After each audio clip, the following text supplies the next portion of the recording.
Logie. I rise to take a call on the New Zealand Public Health and Disability Southern DHB Elections Bill on behalf of the Green Party.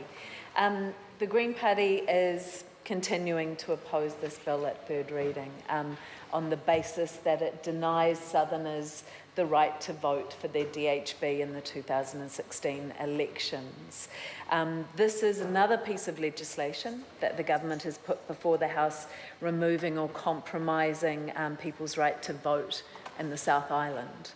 And Mr. Speaker, I'm a born and bred Southlander, and my roots and family link strongly into Southland, Otago and Canterbury.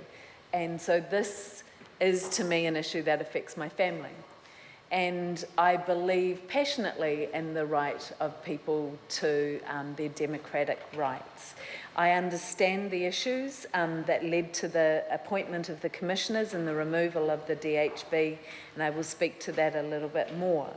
But our core objection is that while we understand the value of the continuation of the commissioners, we believe that those commissioners could be ministerially appointed alongside an elected board.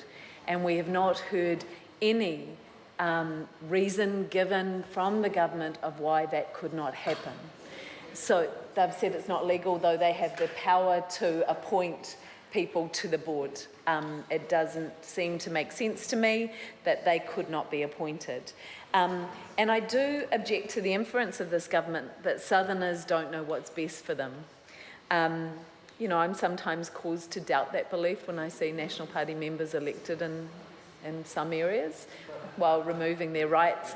But I keep on going back to, actually, people do know what's best for their communities. And sometimes, particularly in DHBs, it can get confusing. It's hard to know who people are, to know who you're voting for.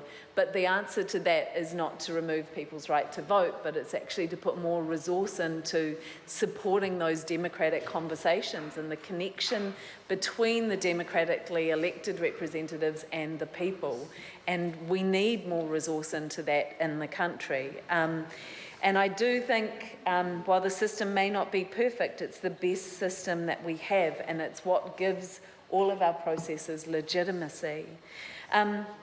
So I would like to speak a little bit to the reasons that have been given and the focus of the work of the Commissioner, which is around financial stability of the Southern DHB, which they were thrown into instability and the deficits, and the Greens did have concerns about the DHB's lack of strength in advocating to government for more resources and challenging the decisions that were being made from Wellington, particularly when the DHBs were merged. And these are the massive areas. You know, I think it's been said 290,000 people over the landmass of Belgium was the example given earlier. And that they are working under a funding system set up by this government of population-based funding.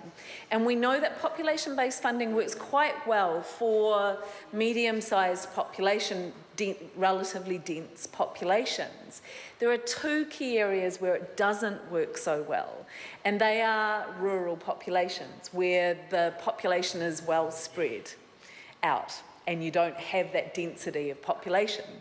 It makes sense. It's kind of obvious that that's going to be difficult to provide those core services across those areas under a population-based model. And the other area it doesn't work so well is in the tertiary level service. And that, like our hospital and training hospital in Otago, in Dunedin. And so the Southern DHB, the two things that compromise population-based funding, they experience both of those. They're affected by both of those core factors. So while we can put in commissioners and say that it's going to solve the problem and that justifies denying the people the right to vote, unless the government addresses the core reason behind the financial instability, we're not solving the problem. We're not serving the people. And health is, everyone in this house knows that when you do a survey of people about where they want their taxes to go, health and education comes up every time. And we know that health, I just think of like my dad living in a rural community in Otago, he's been given a diagnosis of glaucoma, which is something that needs early treatment. He's waiting for his appointment. We don't know when that's going to be, and while he's waiting, that damage is accruing and it's irreversible.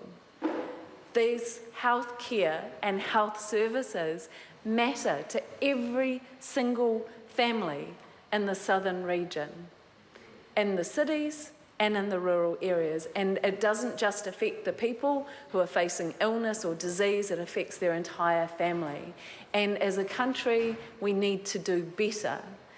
The Green Party doesn't believe that appointing commissioners and denying people the right to vote, to engage in the process of decision-making around the funding and the use of funding is the best way to solve those problems. We believe that the best way to solve these problems in the South is to make sure that their funding model is appropriate to the region, and to have the experts sitting alongside the elected representatives, and to put more effort into transparency and engagement to make sure that those decision makers are delivering service that meets the needs of the community, and open up more pathways for people to be able to express what their needs are and their concerns are, and listen to them and respond to them.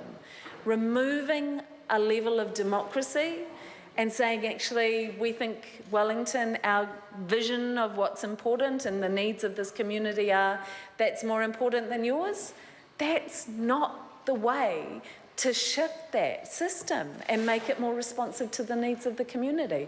It just doesn't make sense. If you need the expertise and you're concerned about the potential deficits in expertise, you put the experts alongside those elected members to be able to help. You don't remove that democratic rights or that democratic process. So it is very unfortunate, considering the massive issues facing the region and the importance of health to those communities and to all of us, that the government is sticking with their "they know best, we'll sort this out, don't you worry your pretty little heads, Southerners, we'll sort it." Hasn't worked so far, and we don't have confidence that it will. Thank you, Mr. Speaker. Leah Bond.